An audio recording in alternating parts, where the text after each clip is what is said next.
세상에는 참으로 기이한 일들이 벌어지나니 그 중에서도 한겨울 깊은 밤에 일어난 일만큼 신령스러운 것이 또 있을까요?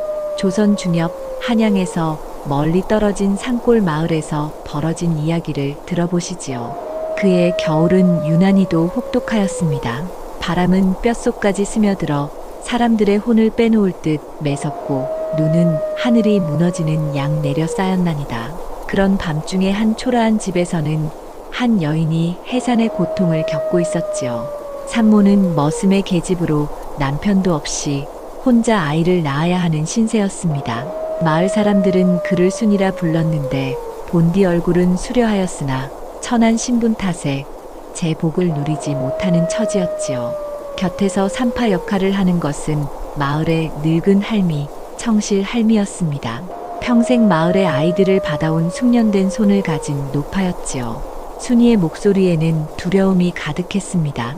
혼자서 아이를 키워야 한다는 막막함과 천한 신분의 서름이 뒤섞여 있었지요. 바로 그때였습니다. 갑자기 집 밖에서 학의 울음소리가 들려왔습니다. 한겨울 밤중에 학이 운다는 것은 흔치 않은 일이었지요. 더구나 이런 산골 마을에서 말입니다. 그런데 더욱 기이한 일이 벌어졌나니다. 구름에 가려졌던 달이 갑자기 모습을 드러내더니 그 빛이 마치 낮과 같이 온 집안을 환하게 비추기 시작한 것이지요.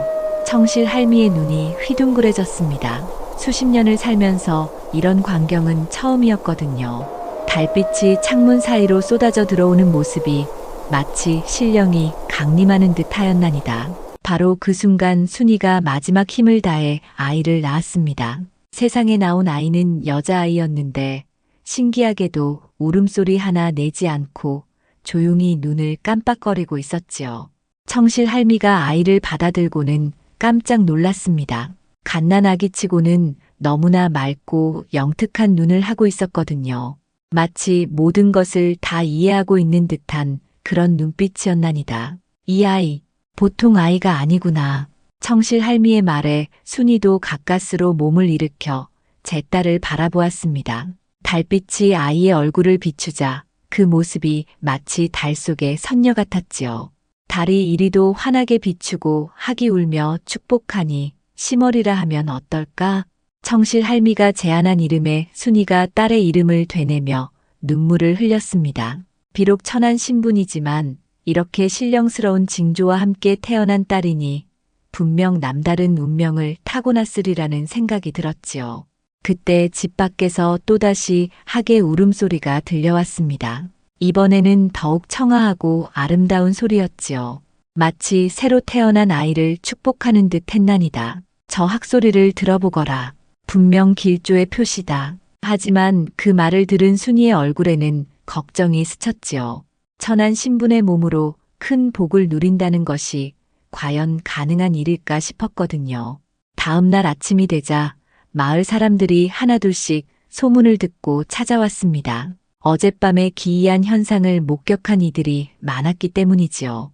마을의 원로인 송영감이 아이를 보더니 고개를 끄덕였습니다. 이 아이는 범상치 않구나. 관상을 보니 귀한 팔자를 타고났어. 송영감의 말에 사람들이 수군거렸습니다. 어떤 이는 믿는 듯했고 어떤 이는 의심하는 기색을 보였지요. 하지만 그 후로 정말 신기한 일들이 벌어지기 시작했나니다. 심얼이 태어난 집 주변에는 꽃들이 철도 아닌데 피어나고 새들이 유난히 많이 모여들었지요.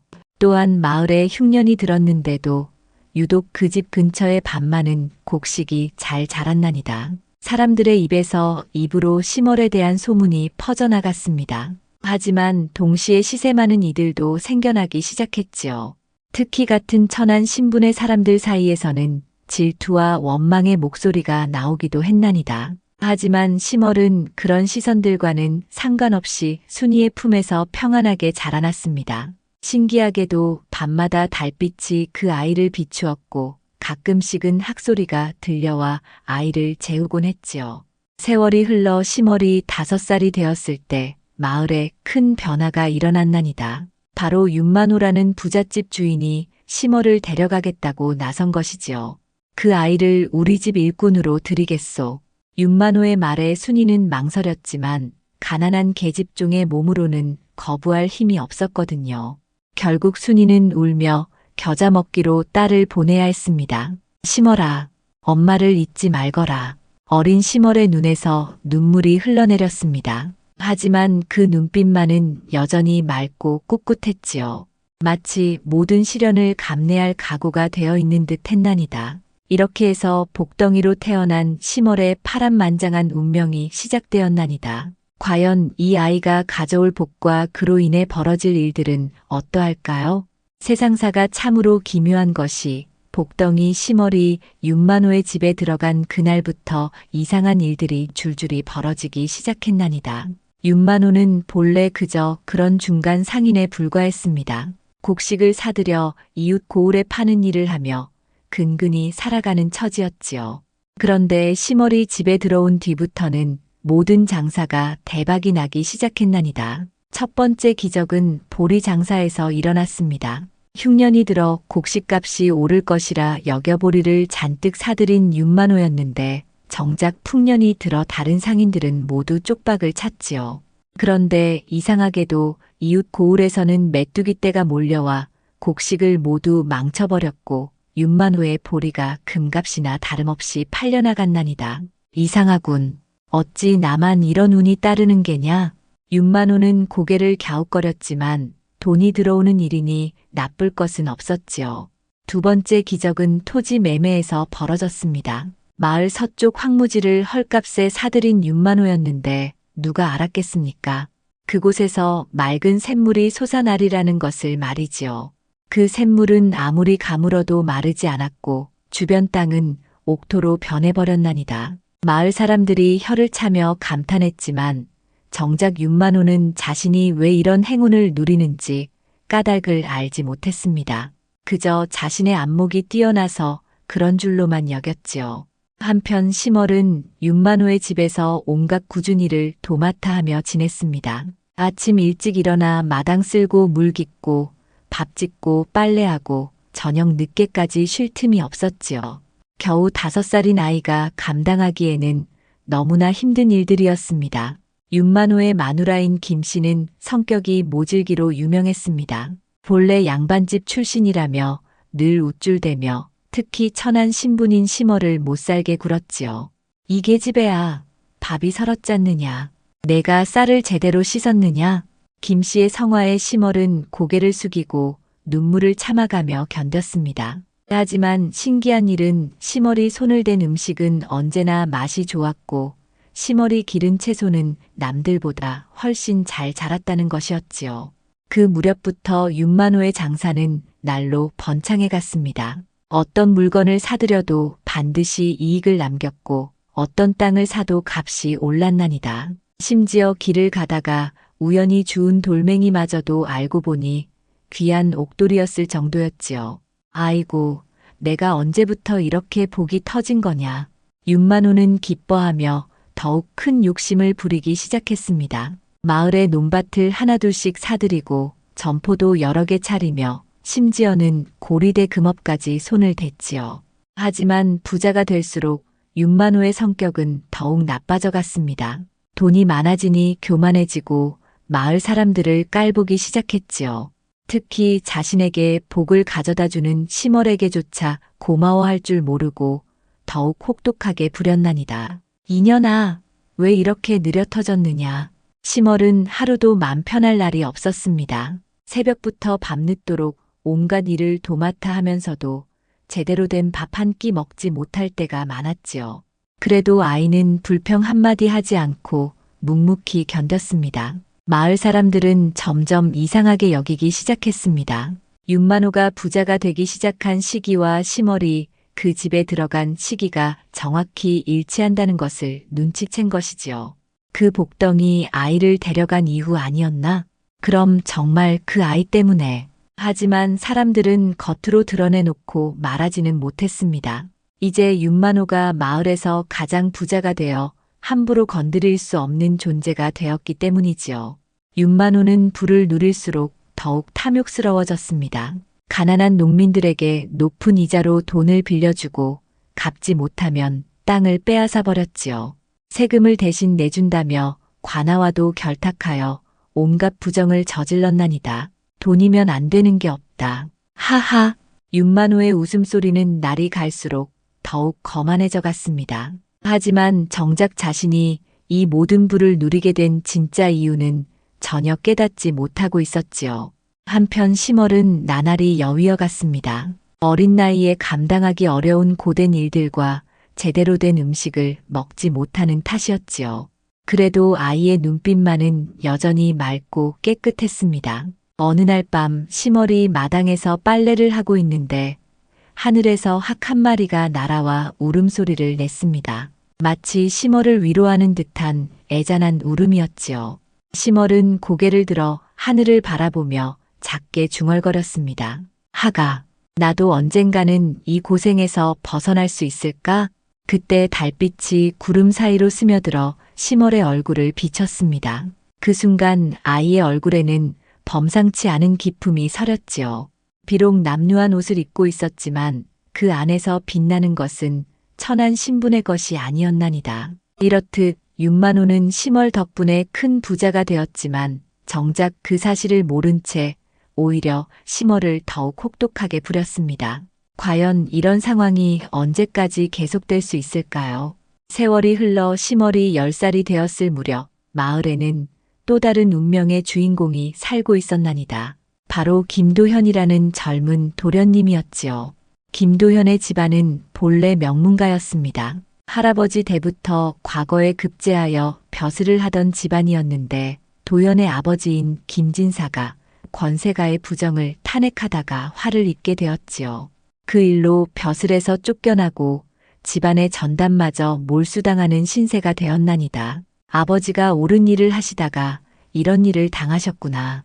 도현은 어린 나이에도 세상의 불의에 대해 깊이 생각하게 되었습니다. 아버지의 죽음 이후로는 홀어머니를 모시고 청빈하게 살아가며 학문에만 전념했지요.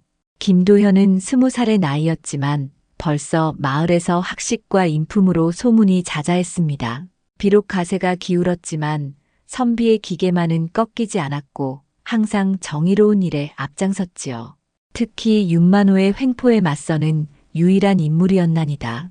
윤만호가 또 백성들을 괴롭히고 있다니 이를 그대로 둘 수는 없다. 도현은 종종 윤만호의 부당한 처사에 맞섰습니다. 가난한 농민이 높은 이자로 고통받고 있으면 나서서 중재하기도 하고 세금 징수 과정에서 부정이 있으면 관아에 직접 호소하기도 했지요. 어느 날 도현이 장터를 지나가는데 한 무리의 사람들이 모여 있는 것을 보았습니다. 가까이 가보니 윤만호의 사람들이 한 아이를 붙잡고 매질을 하고 있었지요. 이년아, 왜 그릇을 깨뜨렸느냐? 너 때문에 손해가 얼마인 줄 아느냐? 윤만호의 머슴이 몽둥이를 들고 심얼을 때리고 있었습니다. 아이는 고통스러워했지만 소리 한 번 지르지 않았지요. 잠깐, 그만두시오. 도현이 다급히 달려가 심얼을 감쌌습니다. 그리고 윤만호의 머슴을 노려보며 단호한 목소리로 말했지요. 한낱 그릇 하나 깨뜨렸다고 이렇게 어린아이를 때려도 되는 말이오? 부처님도 이런 일은 용서하지 않으실 것이오. 뭐, 당신이 누군데 참견이오? 하지만 도현의 의연한 모습에 머슴은 물러설 수밖에 없었습니다. 비록 가난하지만 양반 도련님의 위엄이 있었거든요. 도현은 심얼의 상처를 살펴보며 안쓰러운 마음을 감출 수 없었습니다. 아이야, 많이 아프냐? 이런 일이 또 생기거든 나를 찾아오너라. 고맙습니다, 도련님. 심얼의 맑은 눈동자에서 감사의 눈물이 흘러내렸습니다. 태어나서 처음으로 자신을 보호해준 사람을 만난 것이지요. 그 후로 도현은 심얼의 처지에 더욱 관심을 갖게 되었습니다. 이 작은 아이가 얼마나 고된 삶을 살고 있는지 알게 된 것이지요. 가끔씩 몰래 만나서 이야기를 나누기도 했나니다. 도련님은 어찌 이렇게 어려운 일도 다 아시나요? 학문이란 세상의 이치를 깨닫는 것이니라. 하지만 내가 가진 마음의 정결함은 어떤 학문보다 귀한 것이다. 도현은 심얼의 고결한 마음씨에 깊은 감명을 받았습니다. 어린 나이에도 불구하고 원망 한마디 없이 모든 시련을 감내하는 모습이 경이로웠지요. 한편 도연의 어머니 박부인은 아들이 천한 신분의 아이와 어울리는 것을 못마땅해 했습니다. 도연아, 내가 아무리 어진 마음을 가졌다고 해도 신분의 차이는 엄연한 법이다. 함부로 어울리면 안 된다. 어머니, 하늘 앞에서는 모든 사람이 평등하다고 하지 않았습니까? 더욱이 저 아이는 범상치 않은 기운을 가지고 있습니다.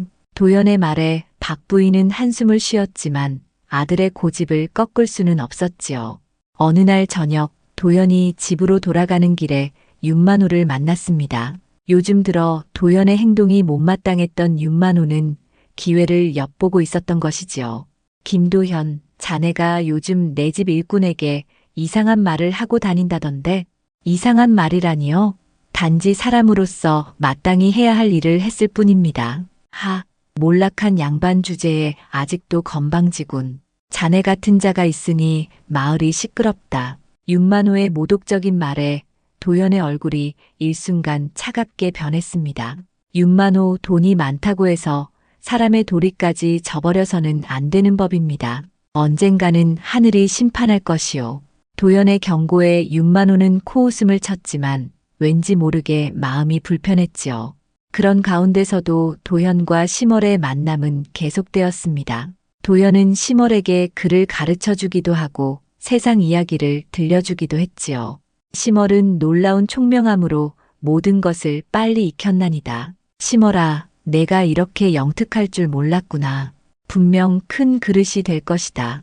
도령님 덕분입니다. 저 같은 천한 것을 가르쳐 주시니 신분이 천하다고 해서 마음까지 천한 것은 아니니라. 너는 누구보다 고귀한 영혼을 가지고 있다. 도연의 말에 심월은 처음으로 자신에 대한 희망을 품게 되었습니다. 비록 지금은 고되지만 언젠가는 이 모든 고통이 의미 있는 일로 바뀔 것이라는 믿음을 갖게 된 것이지요.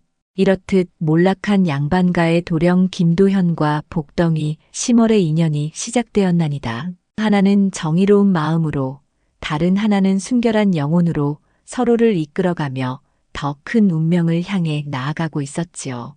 과연 이 두 사람의 만남이 어떤 변화를 가져올지 지켜볼 일입니다. 세상살이라는 것이 참으로 기묘한 것이 뜻밖의 곳에서 뜻밖의 인연을 만나게 되는 법이지요.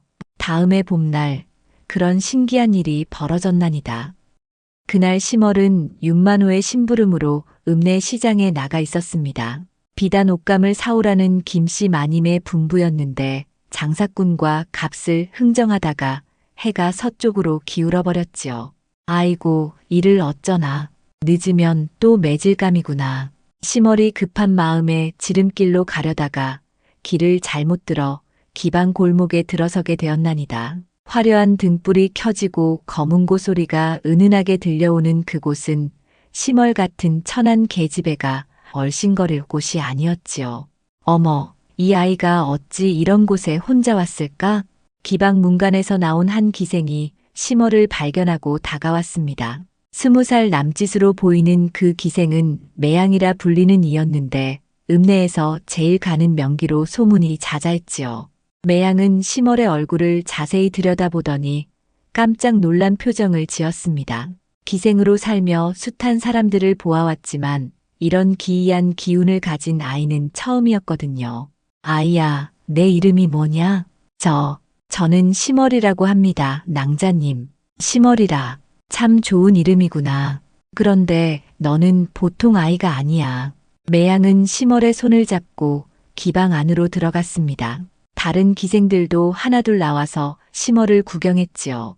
어머, 이 아이 관상이 예사롭지 않네. 맞아. 이마가 넓고 눈빛이 맑기가 마치 달림 같아.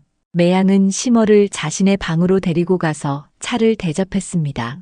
그리고는 찬찬히 심월의 얼굴을 살펴보며 말했지요. 심월아, 너는 어디 집 아이냐? 이런 곳까지 혼자 어찌 왔느냐? 윤만호 영감댁에서 심부름을 나왔다가 길을 잘못 든 것 같습니다. 윤만호라, 그 욕심 많은 부자 말이냐? 내가 그 집에서 일을 하고 있구나. 매양의 얼굴에 안쓰러운 기색이 스쳤습니다. 윤만호가 얼마나 혹독한 주인인지 읍내 사람들은 다 알고 있었거든요. 그런데 말이야, 심월아. 내가 그 집에 들어간 뒤로 윤만호가 갑자기 부자가 되었다던데 그게 사실이냐? 잘 모르겠습니다. 제가 아는 것은 별로 없어요. 심월의 순진한 대답에 매양은 고개를 끄덕였습니다. 이 아이가 자신의 능력을 모르고 있다는 것을 깨달은 것이지요. 심월아, 너는 정말 특별한 아이야. 내가 있는 곳마다 기운이 돈다. 내가 수많은 사람을 봐왔지만 너 같은 아이는 처음이다. 매양은 자신의 서랍에서 작은 비녀 하나를 꺼내어 심월에게 건넸습니다. 이것을 받아라. 비록 값비싼 것은 아니지만 너를 지켜줄 것이다. 하지만 이런 귀한 것을 어떻게? 귀하다니. 이게 뭐가 귀하냐? 너 같은 아이야말로 진짜 보배지. 매양이 정성스럽게 심월의 머리에 비녀를 꽂아주자 신기하게도 심월의 얼굴이 한층 더 빛이 났습니다. 마치 달빛이 서린 듯한 기품이 느껴졌지요. 앞으로 힘든 일이 있거든 이곳으로 오너라. 내가 도와줄 테니. 정말 괜찮으신가요? 그럼 우리도 다 여자끼리 아니냐? 서로 돕고 살아야지. 매양의 따뜻한 말에 심월의 눈시울이 붉어졌습니다. 태어나서 처음으로 진심 어린 따뜻함을 받아본 것이지요. 그때 해가 완전히 넘어가고 있었습니다. 심월은 화들짝 놀라며 일어났지요. 아이고, 늦었다. 빨리 돌아가야 해요. 그래, 빨리 가거라. 하지만 잊지 마라. 너는 혼자가 아니야. 심월이 급히 기방을 나서자 매양은 창가에서 그 모습을 지켜보았습니다. 그 순간 하늘에서 구름이 걷히며 달빛이 쏟아져 내렸는데 그 빛이 심월의 뒷모습을 환하게 비추었지요. 저 아이, 정말 범상치 않구나. 분명 큰 일을 해낼 아이야. 매양은 중얼거리며 고개를 끄덕였습니다. 기생으로 살면서 얻은 직감이 있었는데 그것이 틀린 적은 한 번도 없었거든요. 한편 집으로 돌아간 심월은 예상대로 김씨 마님의 호된 꾸지람을 들어야 했습니다. 이 계집애가 어디서 시간을 보내고 이제야 들어오느냐. 하지만 이상한 일이 벌어졌습니다. 심월이 사온 비단을 펼쳐보니 그것이 다른 상인들이 파는 것보다 훨씬 질이 좋은 것이었지요. 게다가 값도 더 싸게 샀나니다. 이게 어찌 된 일이냐? 이런 좋은 비단을 이 값에 샀다고? 김씨도 어리둥절할 수밖에 없었습니다. 하지만 그것이 심월의 복 때문이라는 것은 꿈에도 생각하지 못했지요. 그날 밤 심월은 매양이 준 비녀를 소중히 간직하며 잠들었습니다. 처음으로 자신을 이해해주는 사람을 만난 기쁨에 마음이 따뜻했지요. 이렇듯 기방에서 만난 매양과의 인연은 심월에게 새로운 희망을 주었나니다. 험난한 세상을 살아가는 여인들끼리의 따뜻한 정이 흘러간 것이지요. 이 만남이 훗날 심월의 운명에 어떤 영향을 미칠지는 앞으로의 이야기에서 밝혀질 것입니다. 세상에 악한 자가 득세하면 선량한 백성들이 고통받는 법이니 윤만호의 탐욕이 극에 달한 그의 가을은 마을 사람들에게 참으로 혹독한 시절이었나니다. 윤만호는 이제 마을에서 가장 큰 부자가 되어 온갖 횡포를 부리기 시작했습니다. 관아의 이방과도 결탁하여 세금 징수에 개입하고 자신의 이익을 위해서라면 백성들의 고통쯤은 아랑곳하지 않았지요. 이번 가을 세금을 2배로 받아야겠소. 나라에서 군량미가 부족하다 하니 말이오.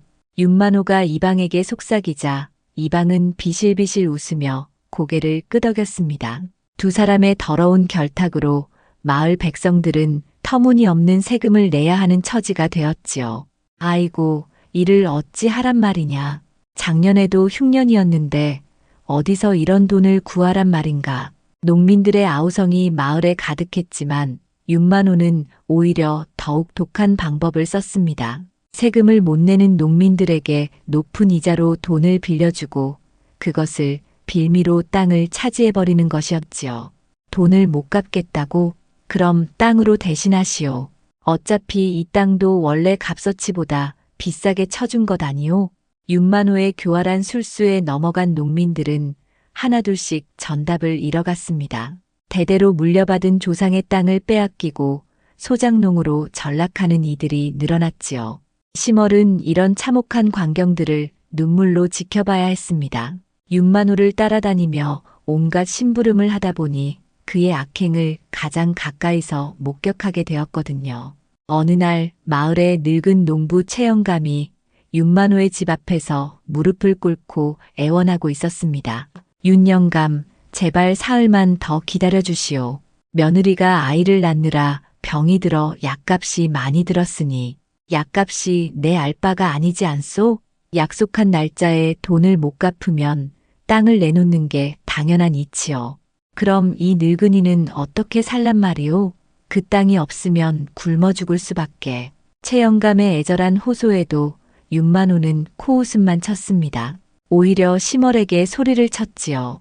야, 이 계집애야, 저 영감을 당장 쫓아내라. 심월은 가슴이 미어지는 듯 했지만 어쩔 수 없이 최영감에게 다가갔습니다. 하지만 그 순간 최영감의 주름진 손을 보자 눈물이 왈칵 쏟아졌지요. 영감님, 죄송합니다. 심월의 진심 어린 사과에 최영감은 고개를 저었습니다. 아이야, 내가 미안해할 일이 아니다. 세상이 이렇구나. 최영감이 터벅터벅 돌아가는 뒷모습을 보며 심월은 가슴이 찢어질 것 같았습니다. 자신 때문에 윤만호가 부자가 되었고 그 결과 이런 일들이 벌어지고 있다는 생각이 들었거든요. 그날 밤 심월은 홀로 마당에서 하늘을 올려다보며 눈물을 흘렸습니다. 하늘님, 제가 잘못했나요? 제 때문에 이런 나쁜 일들이 생기는 건가요? 마치 심월의 마음을 아는 듯 하늘에서 구름이 걷히며 달이 모습을 드러냈습니다. 그 달빛이 심월의 눈물 젖은 얼굴을 비추자 아이의 얼굴에는 말할 수 없는 슬픔이 서려 있었지요. 이런 가운데 마을 사람들 사이에서는 원성이 날로 높아져 갔습니다. 윤만호 저놈 복덩이 덕분에 부자된 주제에 그 복덩이마저 못살게 군다더니 천벌을 받을 놈이야. 하지만 사람들은 감히 윤만호에게 대놓고 맞설 용기는 내지 못했습니다.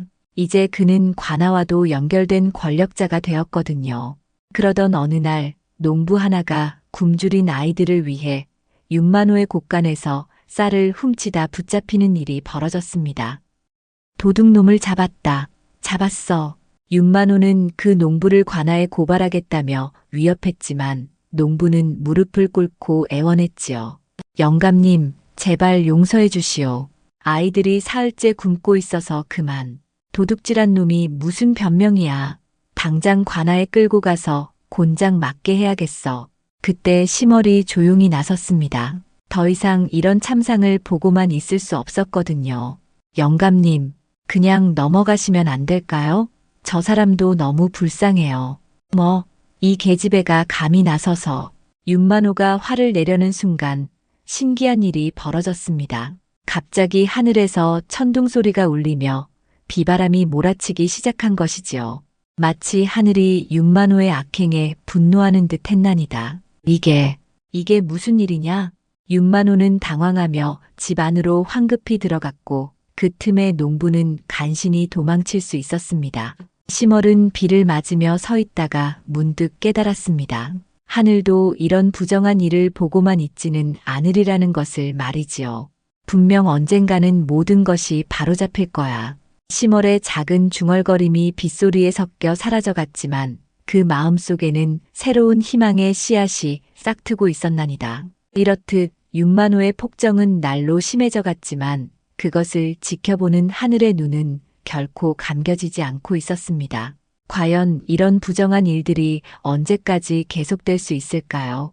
세상에는 정해진 인연이라는 것이 있어서 아무리 막으려 해도 흘러가게 마련이지요. 다음해 봄 그런 운명적 만남이 더욱 깊어져 갔나니다. 그날은 윤만호가 읍내 장터에서 곡식 거래를 보러 간 날이었습니다. 심월도 함께 따라가 짐을 들고 심부름을 해야 했지요. 한창 바쁜 와중에 심월이 무거운 쌀가마니를 옮기다가 그만 발을 헛디뎌 넘어지고 말았나니다. 그때 마침 지나가던 김도현이 재빨리 달려와 심월을 일으켜 세웠습니다. 어린아이에서 소녀로 자라난 모습이 달빛처럼 맑고 아름다웠지요. 심월아, 괜찮으냐? 다친 곳은 없고? 괜찮습니다, 도령님. 고맙습니다. 도연은 심월의 손목에 난 상처를 보고 자신의 수건을 꺼내 정성스럽게 감싸주었습니다. 그 따뜻한 손길에 시멀의 마음이 두근거렸지요. 이렇게 무거운 것을 혼자 옮기다니 너무 무리하지 마라. 윤 영감님 분부이니 어쩔 수 없어요. 도연의 얼굴이 어두워졌습니다. 이 착한 아이가 얼마나 힘든 삶을 살고 있는지 알고 있었거든요. 시멀아, 가끔이라도 너를 위한 시간을 가져야 한다. 도령님, 저 같은 천한 것이 어찌 그를 배운다는 말입니까? 신분이 무엇이 중요하냐. 내가 가진 마음이야말로 진짜 귀한 것이다. 두 사람이 이야기를 나누고 있을 때 윤만호가 장사를 마치고 돌아왔습니다. 김도현과 시멀이 함께 있는 모습을 본 그는 몹시 불쾌한 기색을 드러냈지요. 김도현, 자네가 내 집 일꾼과 무슨 상관이 있다고 이러고 있는 게냐? 단지 넘어진 아이를 도와준 것뿐입니다. 하, 몰락한 양반이 설쳐봐야 별 수 있겠나. 윤만호의 모독적인 말에 도연은 참을 수 없었지만 시멀 때문에 꾹 참았습니다. 그 후로 두 사람은 더욱 조심스럽게 만나기 시작했습니다. 시멀이 빨래를 하러 개울가에 나올 때 도연이 우연히 마주치곤 했지요. 시멀아, 요즘 어떻게 지내느냐? 그저 그렇게 지내고 있어요. 도령님은 어머님께서 안녕하시나요? 어머니께서는 건강하시다. 다만 자꾸 장가를 가라고 하셔서 곤란하다. 도령님 같은 분이시라면 좋은 댁의 규수와 혼례를 올리실 텐데요. 시멀의 말에 도연은 잠깐 말문이 막혔습니다. 사실 그의 마음속에는 이미 한 사람이 자리 잡고 있었거든요. 어느 날 저녁 도연은 어머니 박부인과 이야기를 나누다가 조심스럽게 말을 꺼냈습니다. 어머니, 신분이 다르다고 해서 사람의 마음까지 다른 건 아니지 않습니까?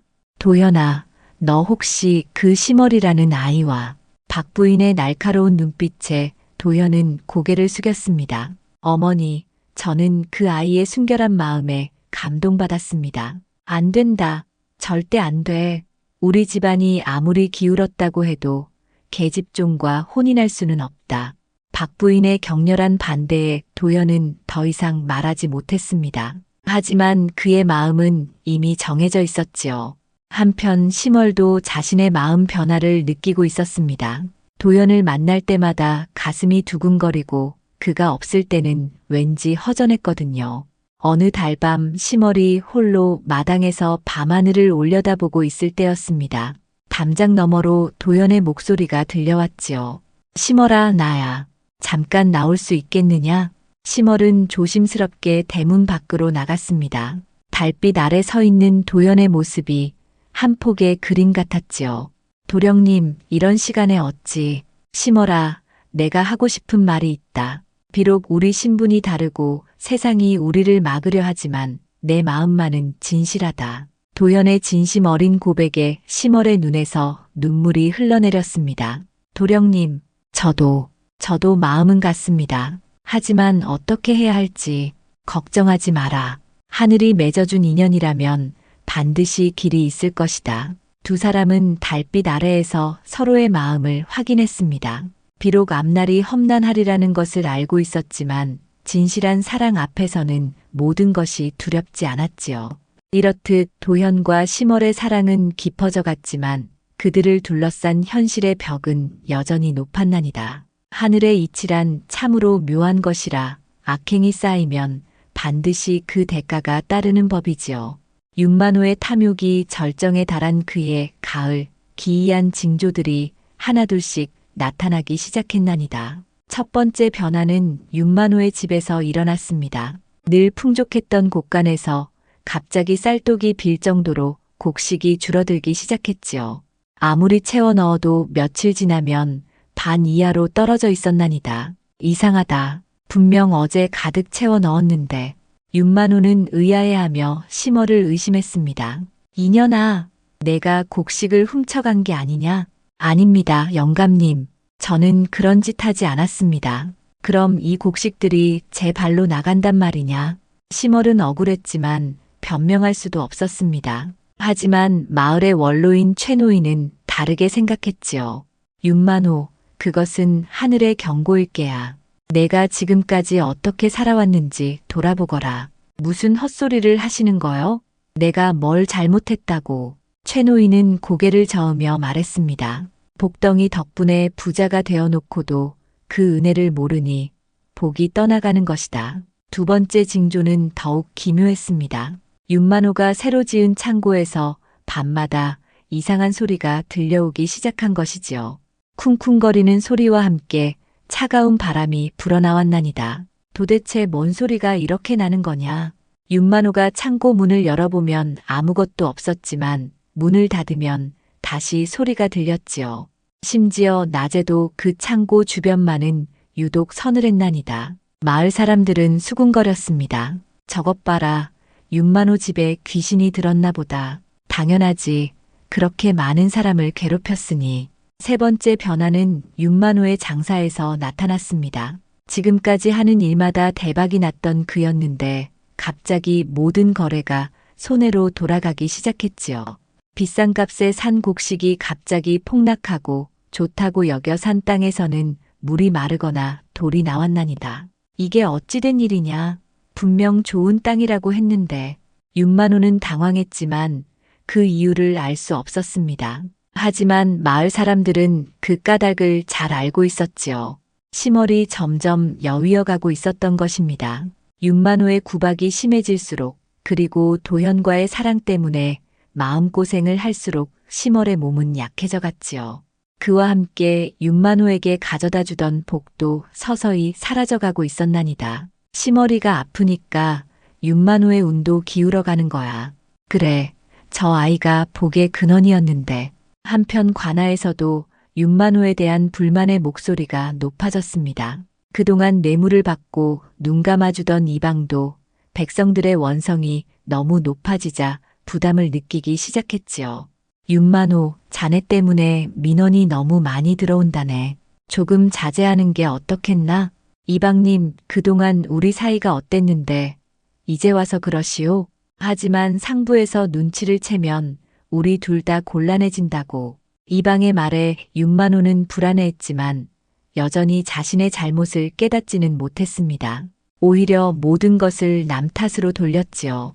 그런 어느 날 결정적인 사건이 벌어졌습니다. 마을의 가난한 과부 한 사람이 윤만호에게 빌린 돈을 갚지 못해 집까지 빼앗기게 된 것이지요.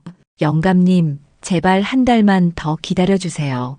아이들이 갈 곳이 없어요. 약속은 약속이요. 돈을 못 갚으면 집을 내놓는 게 당연하지 않소? 과부가 아이들과 함께 길거리로 쫓겨나는 모습을 본 심월은 더 이상 참을 수 없었습니다. 영감님, 그냥 넘어가시면 안 될까요? 너무 불쌍해요. 내가 감히 나서서. 윤만호가 심월을 때리려는 순간 갑자기 하늘에서 벼락이 쳤습니다. 청천벽력이라는 말처럼 맑은 하늘에서 갑자기 번개가 번쩍이며 천둥 소리가 울려 퍼진 것이지요. 으악! 윤만호는 놀라서 주저앉았고 마을 사람들도 모두 하늘을 올려다보았습니다. 마치 하늘이 윤만호의 악행에 분노하는 듯 했나니다. 그 순간 최노인이 나타나 사람들에게 말했습니다. 모두들 들어보시오. 심월이 떠나는 순간 윤만호의 복도 함께 사라질 것이오. 그때가 바로 모든 것이 바로잡힐 때가 될 것이다. 최노인의 예언 같은 말에 사람들은 고개를 끄덕였습니다. 이제 누구든 윤만호의 몰락이 멀지 않았다는 것을 느낄 수 있었거든요. 하지만 정작 윤만호 자신만은 여전히 깨닫지 못했습니다. 오히려 더욱 심월을 혹독하게 부리며 자신의 불운을 모두 심월 탓으로 돌렸지요. 다 인연 때문이야. 인연이 와서부터 이상한 일들이 생기기 시작했어.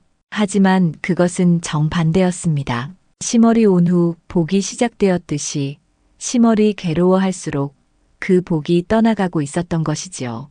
이렇듯 하늘의 경고는 점점 뚜렷해져 갔지만 욕심에 눈먼 윤만호는 끝까지 그것을 알아차리지 못했나니다.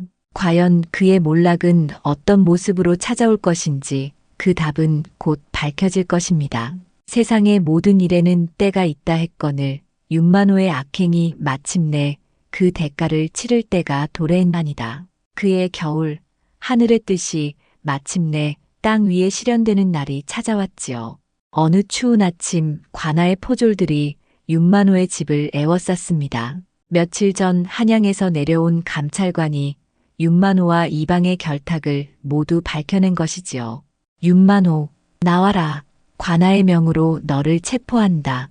포졸들의 우렁찬 목소리에 윤만호는 간담이 서늘해졌습니다. 그동안 이방과 함께 저지른 온갖 부정이 모두 드러난 것이었지요.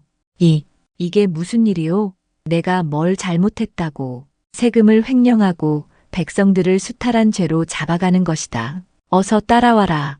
윤만호는 손이 묶인 채 관아로 끌려갔습니다. 그 광경을 본 마을 사람들은 하나같이 시원했지요. 드디어 저 악한 자가 벌을 받는구나. 하늘이 우리 편이었어.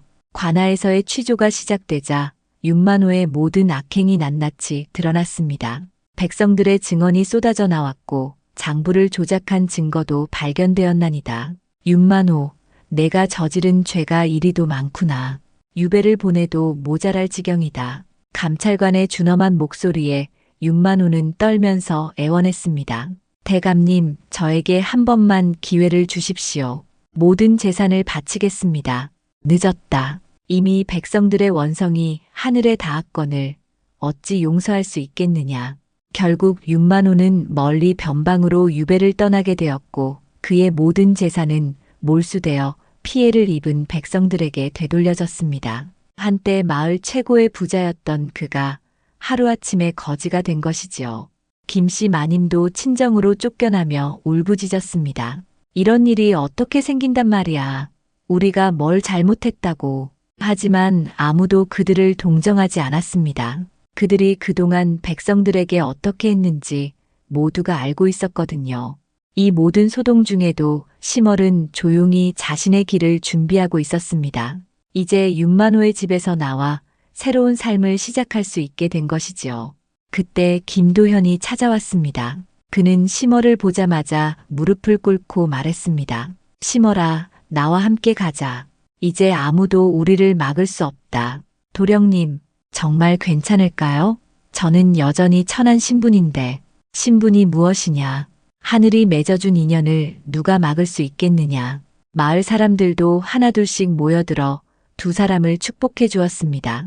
이제야 그들도 심얼이 얼마나 선량한 아이였는지, 그리고 그 아이 때문에 마을에 복이 있었다는 것을 깨달았거든요. 심얼이야말로 우리 마을의 복덩이였구나. 도령님과 심얼이가 함께하면 더욱 큰 복이 올 거야. 최 노인이 나서서 말했습니다. 모두들 들어보시오. 이 두 사람은 하늘이 정해준 인연이니 우리 모두 축복해 주어야 하오. 심지어 도연의 어머니 박부인도 마음을 돌렸습니다. 윤만호의 몰락을 지켜보며 진정으로 중요한 것이 무엇인지 깨달았던 것이지요. 심얼아, 그동안 미안했구나. 이제 우리 집 며느리로 받아들이겠다. 어머님, 심얼의 눈에서 감동의 눈물이 흘러내렸습니다. 평생 꿈꿔온 일이 현실로 이루어지는 순간이었지요. 혼례 준비가 시작되자 마을 전체가 축제 분위기였습니다. 그동안 윤만호의 압제에 시달렸던 사람들이 이제야 해방감을 만끽하며 기뻐했나니다.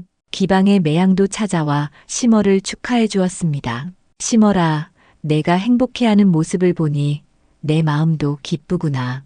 언니 덕분에 힘든 시절을 견뎠어요. 이제 정말 새로운 시작이다. 도령님을 잘 모시고 행복하게 살아라.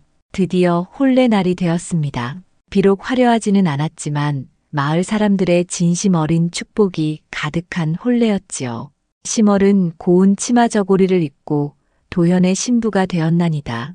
혼례를 올리는 순간 신기한 일이 벌어졌습니다. 하늘에서 학 한 마리가 날아와 신랑 신부 위를 맴돌며 아름다운 울음소리를 낸 것이지요.